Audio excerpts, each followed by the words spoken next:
Ask me no questions, I'll tell you no lies. Hello again, dear Interplops. This is Jan, same as I ever was, and the next item up for bid is Astyanax.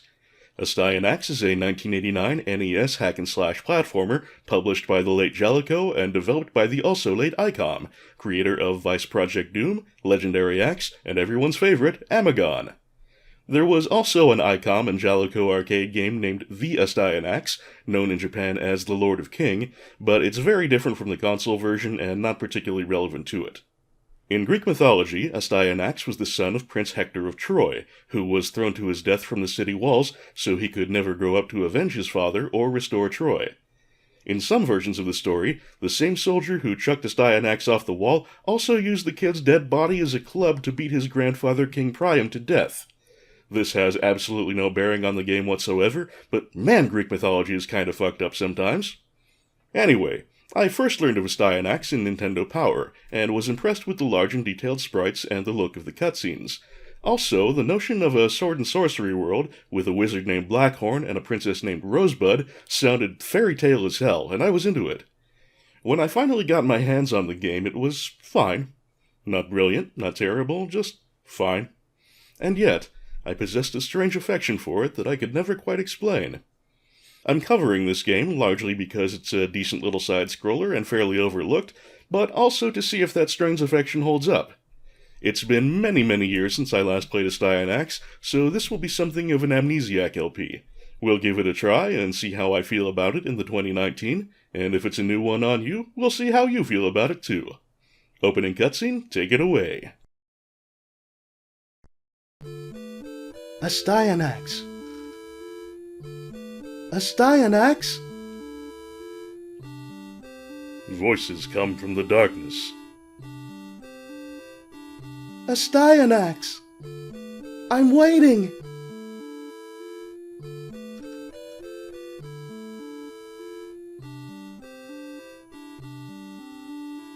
That same dream again.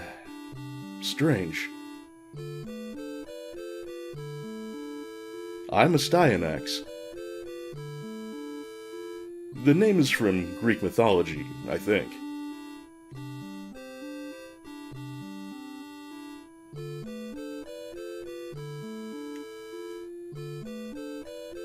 I'm a freshman here at Greenview High.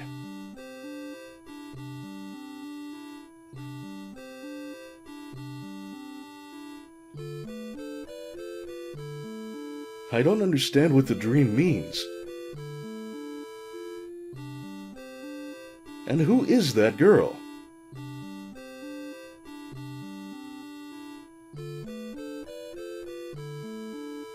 The other day I was walking to school. Astyanax! Astyanax! What the heck?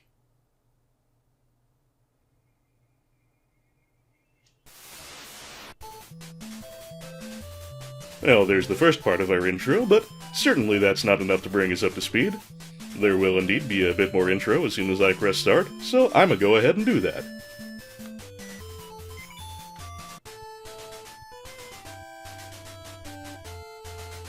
Whoa, where am I?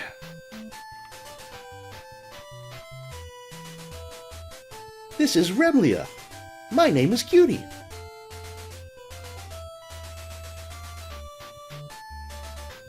I brought you to this world. What? A talking butterfly?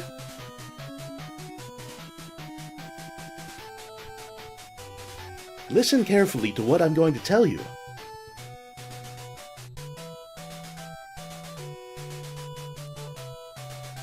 The girl who appears in your dreams is Princess Rosebud of Remlia.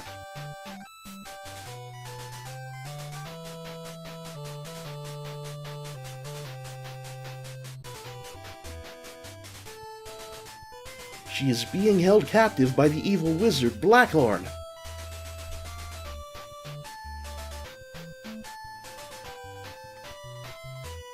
Astyanax, please save our princess!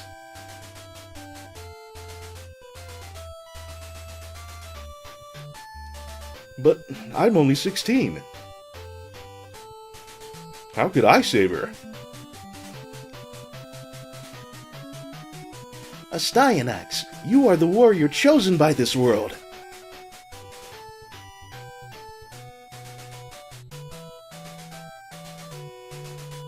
You possess the wonderful miracle power within you.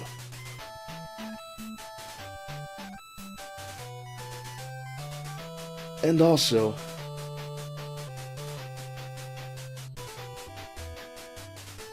only the princess can send you back to your world.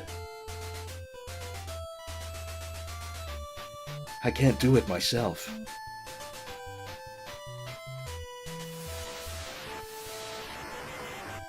Take this magic axe, Bash.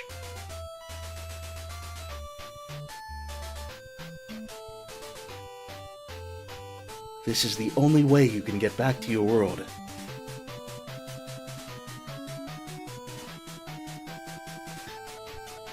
Blackhorn has many monsters at his command.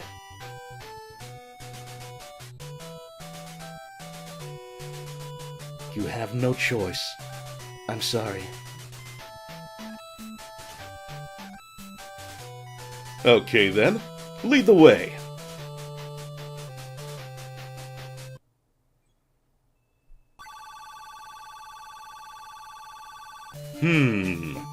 Ordinary teenager suddenly drawn from the normal world into a mystical magical wonderland? Are we isekai? I think we're isekai. And I gotta say, old Astyanax has taken this pretty well in stride, all things considered. Little bit of initial confusion, but he seems raring to go. And so, here we are in the actual game. Let me synchronize myself real quick. Hop! Hop! There we go. Alright, controls are fairly straightforward for a game of this type. We've got the A button for jump, B button swings bash, which is a wonderful name for a magical axe. Do the usual crouch thing. And, you will notice whenever I swing the axe, there's a PW meter at the bottom, which drains on swing and then gradually refills. The more that the meter is filled up, the more damage your attack will do, so you could do rapid-fire attacks for low damage, or you could do a smaller number of heavy swings. If you've played the celebrated TurboGrafx launch title Legendary Axe, also by Icom, this will seem kind of familiar. Indeed, Astyanax and Legendary Axe share a fair amount of DNA. We've also got that fireball next to our lives and next to the round 1-1 indicator in the lower left. That is our current magic. You can change magic by pausing the game and using the controller to cycle through your spells. There's the blast, which just does a lot of damage in various directions. There's the bolt, which does damage to everything on the screen. And there's this that I don't remember the name of, but it's a time freeze. We'll cross that bridge when we come to it.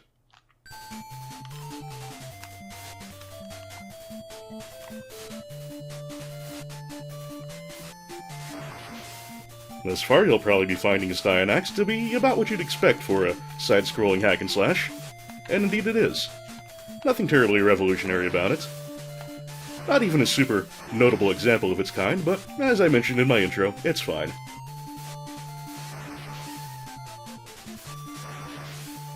These statues are what hold the power-ups, and the power-up I just picked up, you may have noticed, increases the maximum length of the PW bar, which I assume stands for power. These early game enemies aren't very damaging, and I can take a fair number of hits from them. Astyanax is fortunately fairly beefy, which is a good thing because he's quite a large sprite, and sometimes it's hard to get around things.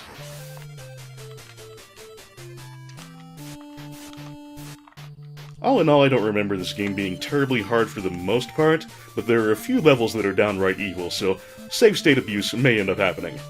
What I just picked up, the little axe icon, cycles through your weapons. The basic form of bash, I should say, is medium damage, medium magic power.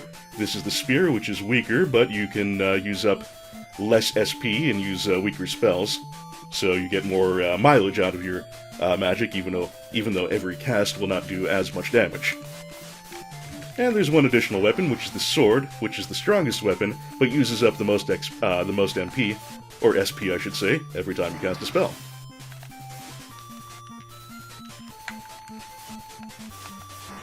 If you're well acquainted with Legendary Axe, another similarity you might have noticed is some of the animation frames.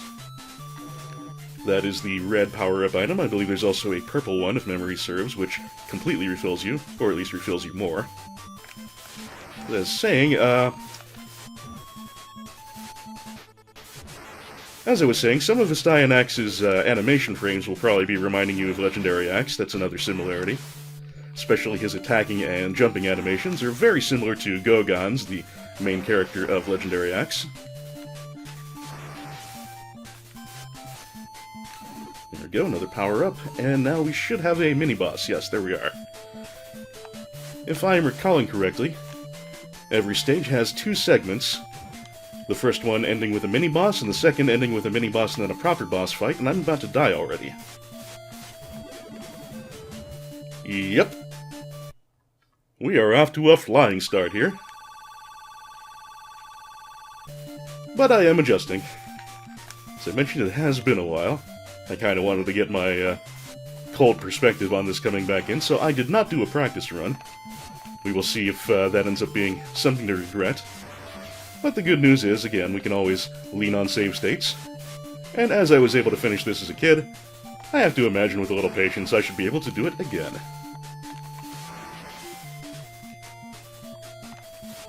Astyanax does not have any kind of game save or password feature or anything like that.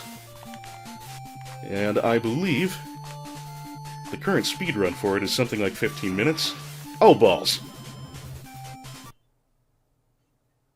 Which means it is the sort of thing that you knock out in one sitting. Or so it is intended to be done, anyway. So hopefully this won't end up being too much of a trial. I've already died twice on the very first stage, which is not a good sign. But hopefully that's only a sign that I need to get a little practice in. Get the hang of things again.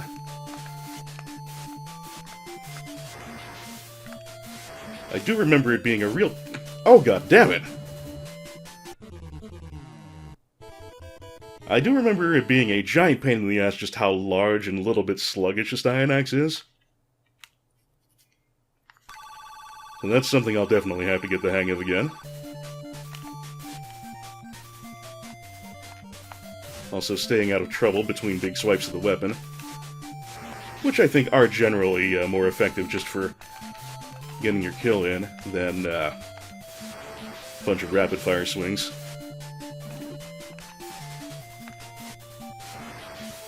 Of course, the advantage to rapid-fire swings is that you're able to knock enemies back. Let's try not to get dumped in the pit again by the flying eyeball thing. That would be super. Okay, so far so good.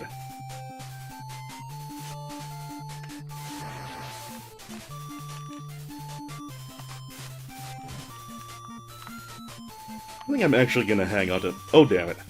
I was going to hang on to the standard form of Bash, but then I accidentally picked up the item.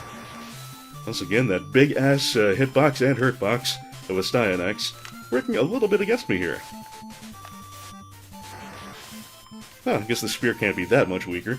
2 fully charged shots were, once again, sufficient to knock down the skeleton.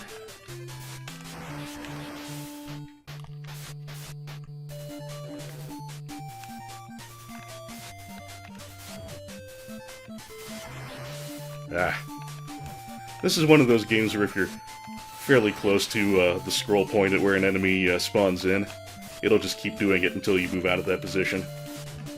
But no doubt you noticed that. There we go.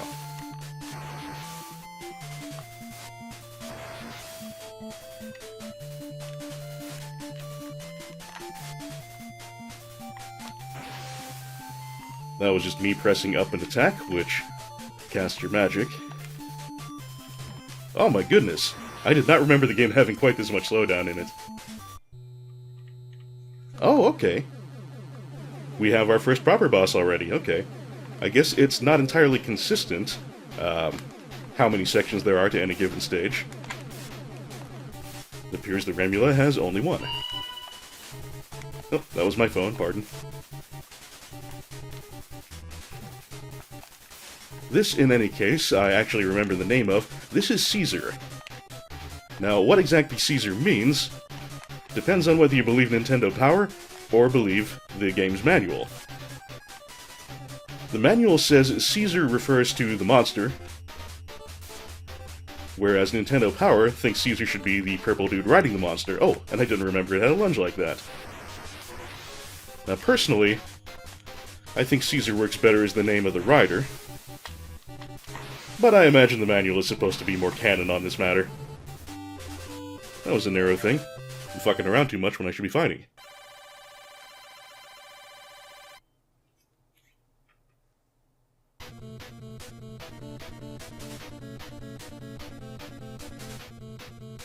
Blackhorn. Caesar has been killed. Vermin. He was brought here by Cutie, Princess Rosebud's friend. What? I put Cutie into the cell. I'm positive.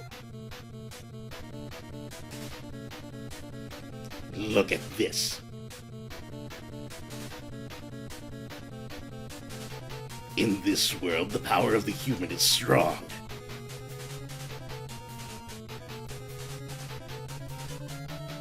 He must be the root of our trouble. You must destroy him.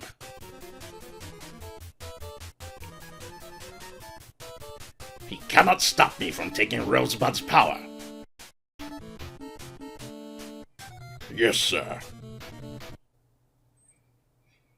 And so, we're off to 2-1 Red Road.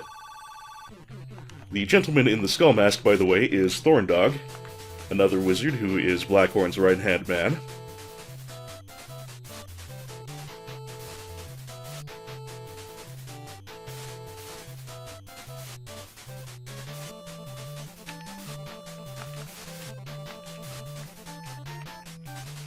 The game's manual describes Thorndog rather cleverly, I think, as Heart of Stone, Face of Bone.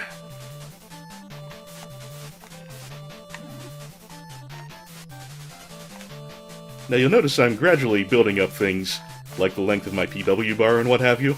I think on death you lose your power-ups, which can be a little worrying sometimes. Kind of that disease you see in so many 8-bit shooters and things of that nature.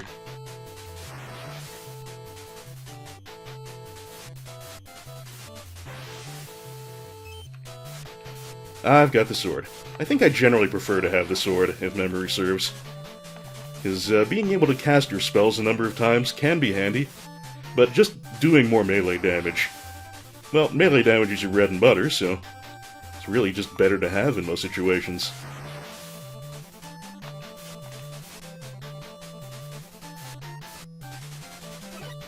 And there was the purple power-up, which I do think is a full restore, either that or more of a restore than the red, but I couldn't swear to that off the top of my head. I'm doing a lot of relearning of this game as we go.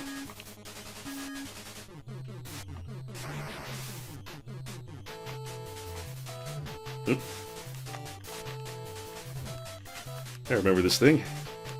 You hit it, it pops up, whips out a tentacle, and then turns into a little slime again.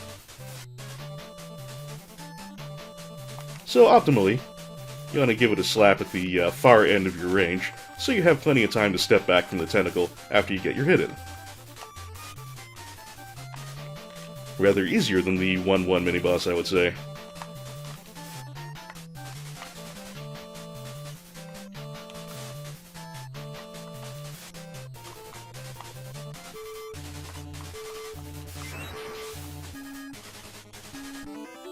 I think I got a 1 up there.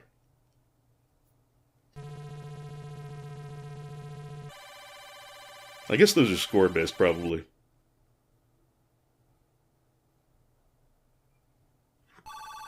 Alright, Inazumi, and I believe this will be a vertically scrolling stage. This game does have a few of those. I want to say there are 3 of them, but I couldn't completely swear to that.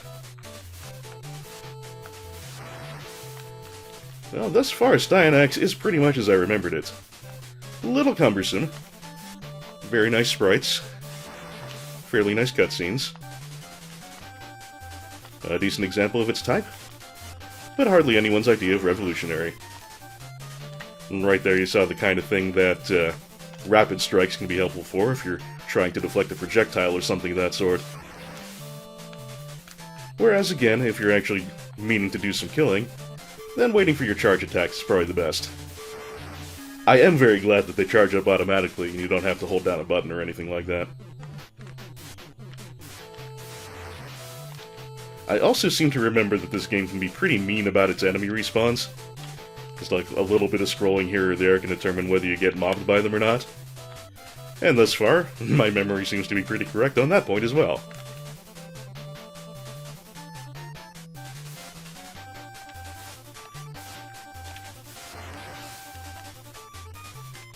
Oh, and if memory serves also, the time stop spell does work on bosses, but whether that's very useful or not, more useful than just doing spell damage to them, I cannot remember.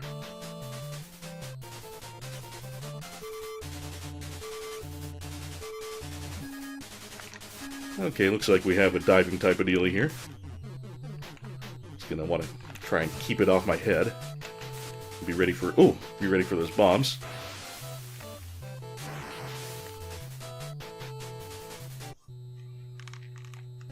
And here we are with the boss of World 2.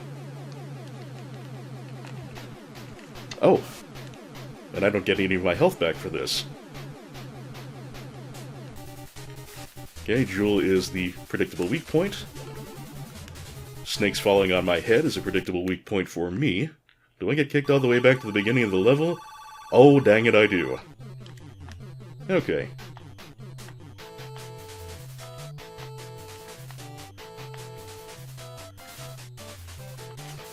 Interestingly, I see I do have an expanded power bar still, and I have the spear. So apparently you lose some of your stuff on death, but not all of it. I was kind of expecting it to be all of it, so I'm okay with that.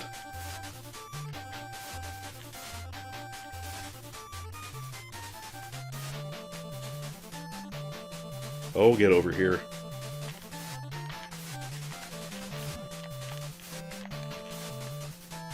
Fine, we'll do it your way and needlessly take damage. I do have to say thus far I am fighting Astyanax a little harder than I remember. Certainly wasn't expecting to be doing quite so much dying this early in the game.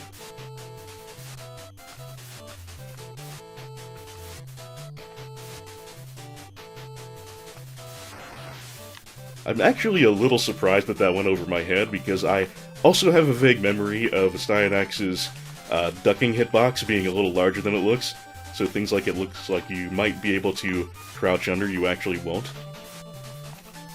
I'm sure that'll eventually come back to bite me if indeed I am remembering that accurately, but it hasn't yet, so we will count our blessings while we can. You'll also notice every time I jump up under one of these platforms, I get a little bit stuck in the one over my head. That is extremely annoying and makes a lot of jumps quite a bit harder than they should be. That's why I've been falling down in a lot of places.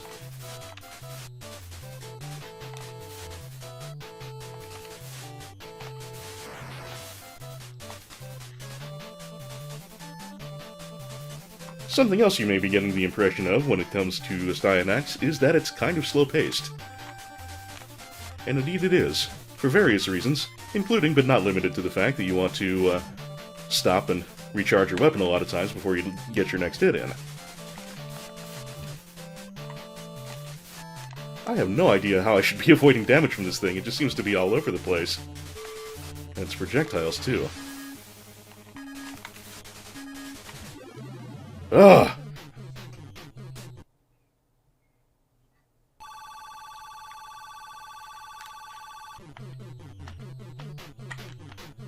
Now I am dropped back to the basic form of Bash.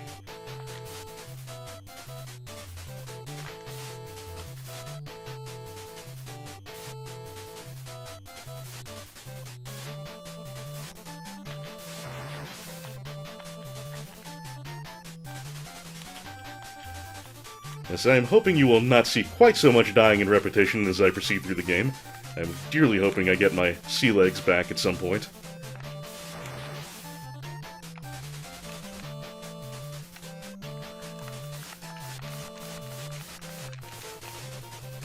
But if I do keep making with the dying, then I will begin cutting out my runbacks.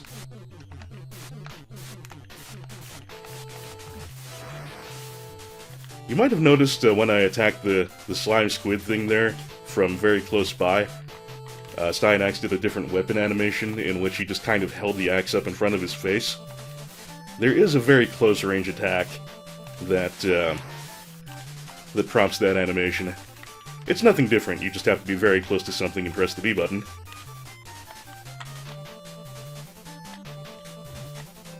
Since it's like 1 frame of animation, I suppose it probably comes out a little bit faster than the standard swing.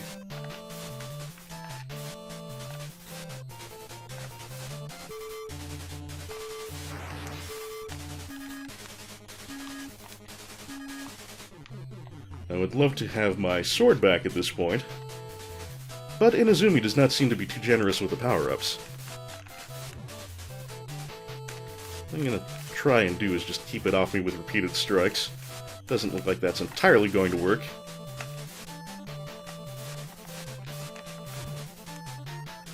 Once again, I'm going to have way too little health for the boss.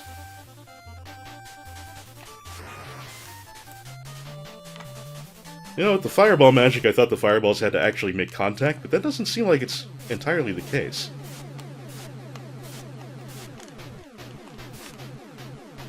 So, I gotta get my strike in, it looks like. Then back off so I don't get clawed, but not back off too much so I have enough room to get around the wee snakes. And I could attack the wee snakes, but I'm not sure if that would be the best thing for my health, really. Oop. Nope, can't get over both of them with one jump. I am learning. Oh shit. Oh, that would have worked out, except I kind of bobbled the controls there.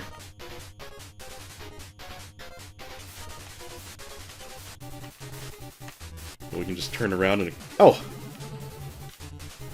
Turning around in a crouching position is actually really difficult. Really doesn't want to work. So, I'm going to do that cutting out my run back thing that I previously mentioned, and I will see you when we get back to Medusa. I'm guessing this time will not work out. See, it is really hard to turn around while you're crouching. I don't know why. You have to be very, very exact with moving from one diagonal to the other, or else Astyanax will just stand up, and you'll get whacked. It's not a good time. And as you can probably tell from my condition, I'm having a terrible time figuring out how to get past that mini-boss without actually taking a shitload of damage, but never mind. Squeak that one out on the faintest of fumes.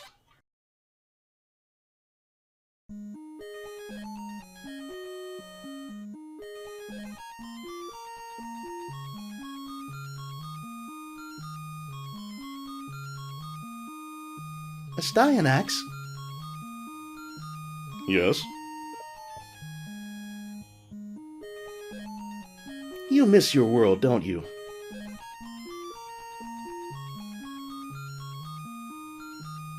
Yeah. Is it that obvious?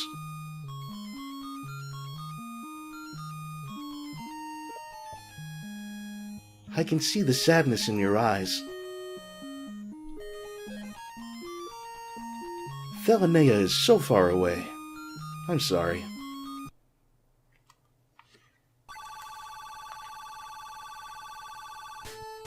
Thelanea, I believe, is mentioned in the manual as the Castle of Blackhorn. So that is our destination, and that's why Cutie's bummed that it's so far away, and apologetic toward Astyanax for that reason.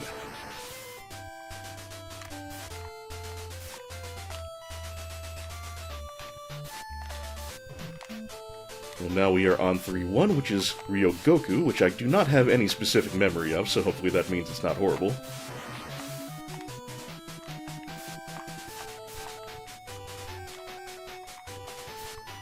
Oh, something else that I had remembered about Astyanax, and my memory was entirely accurate. Enemy placement can be a bit asshole-ish. There's that close-range defensive attack again. Okay, enough amoeba things, thank you.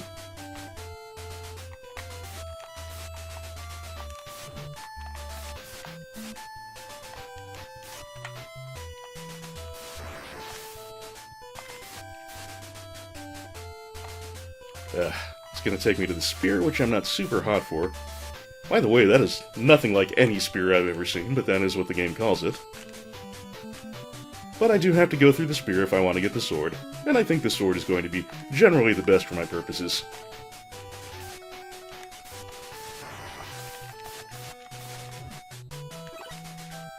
Ah, health pickup. Where were you just before the Medusa? That's when I really needed you. But I will take your assistance when you're fit to offer it. I ain't turning it down.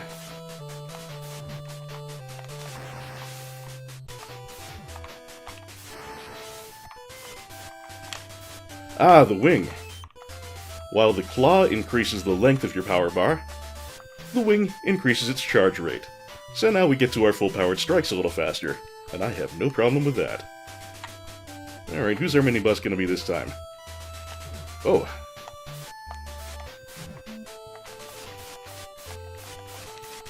This Minotaur feller seems to be summoning lightning.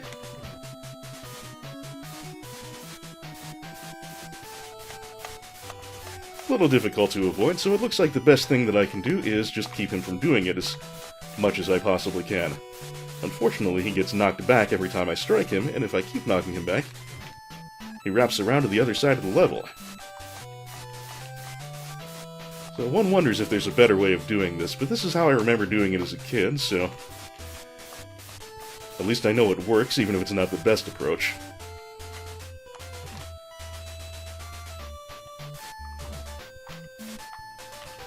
Actually, I should probably let myself charge up a little more between strikes. It does take a few moments for him to charge up his lightning. Alright, Ryogoku made it through on the first try, if only just.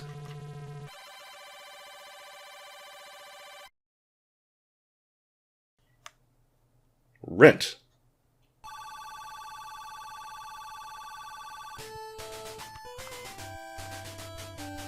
Oh, okay, now I'm remembering this. This game actually does have a few downward scrolling stages, which is a little bit unusual for a game of this type.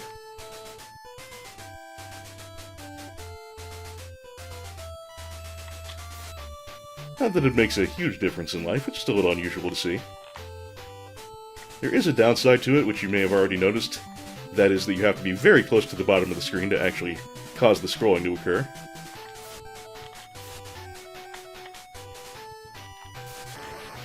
It would be possible to intercept those spears with my spear, but I don't trust my timing.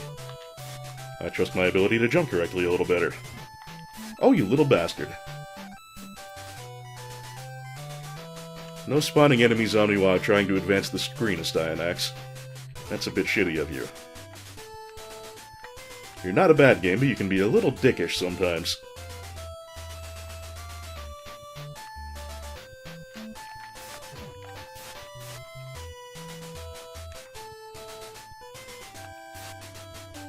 You're just gonna creep around there and not do nothing? Oh, okay. I'll take the initiative then.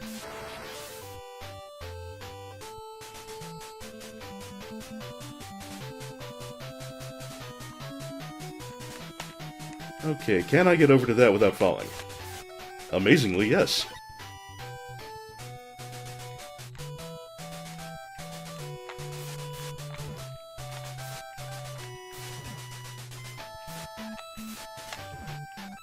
Okay, problem with this asshole appears to be that he gradually creeps closer. Not real sure what all I can do about that. Just try and take him out quickly before he can back me into the corner too many times, I suppose. And now our boss... Oh, I remember this thing. I remember this thing's given me a bit of trouble on occasion. You have to attack the obvious head weak point. And its projectiles, I am now recalling, are kind of hard to dodge, so actually destroying them is the way to go.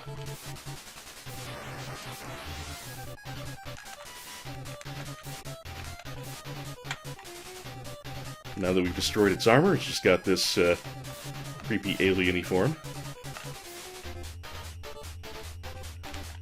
Getting under it without taking a hit, not the easiest thing ever. And as it takes damage, it gets faster, but victory. Somewhat surprising victory, actually. I didn't think I was going to pull that one out. I seem to be getting a little bit of the hang of the game again, at least I'm not dying quite so much.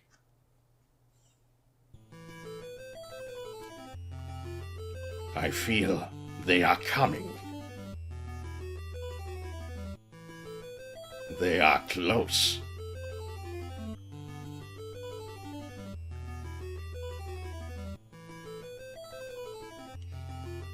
Don't worry, sir. This is our territory.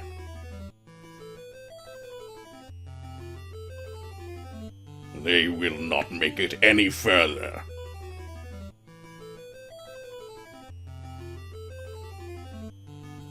I have strengthened the spell-binding rosebud.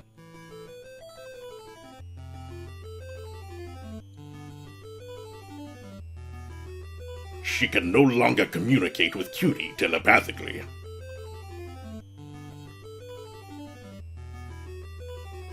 You're wrong, Thorndog. They will come.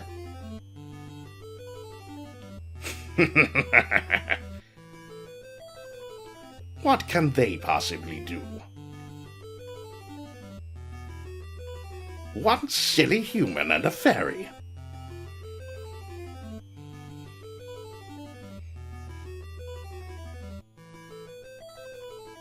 Soon I will transfer your magical powers to me and rule the world!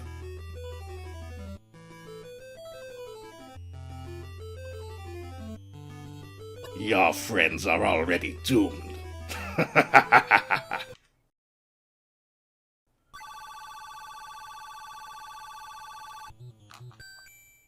And that brings us to stage 4-1, Marshy. Sup, fools? It's Fluffity, it's Puffity, 6, 7, 8, 9, 10. I also distinctly remember the name Marshy as being one of the more difficult levels in the game, so this is going to be a real adventure when we pick it back up. For now, I don't think I'm quite up to Marshy, and we've got a half hour or so of video in the can, it looks like.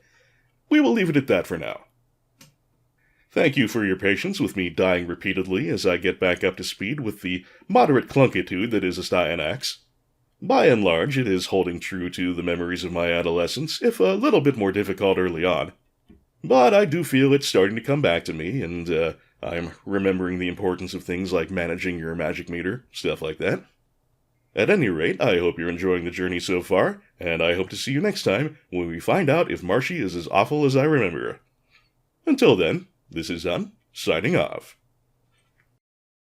Today's Welcome to Narnia has been brought to you by Justin Carpenter, Nolden, Zangamarth, Anonymous Benefactor, John Madigan, Sanguine Games, Misha Van Doren, Frank Grizzy, Tim J., Lolo De Puzzlo, Joshua C. Ritchie, Jared C. Rice, Sonic Rose, EX Potemkin, Mechasaurus, DG Jono, Doug Russell, Dodecalope, Charogue, Martin Schallenmakers, Mayo the Hedgefox, Hildegard Argelmach, IGV, Jazel, Joseph Hall, Hot Mayo Sandwich, Dan Larson, K. Ivan Rupert, Tiny Shopkeeper, Charlie Dunst, Kikoskia, Kobo4231, Yuka Takeuchi Fan, Chaotic Narrative, Mystery Accent, Lakota, Meiyan Ling, Renaman, Fate Everywhere, Rio, TJA, and other uprooted patrons.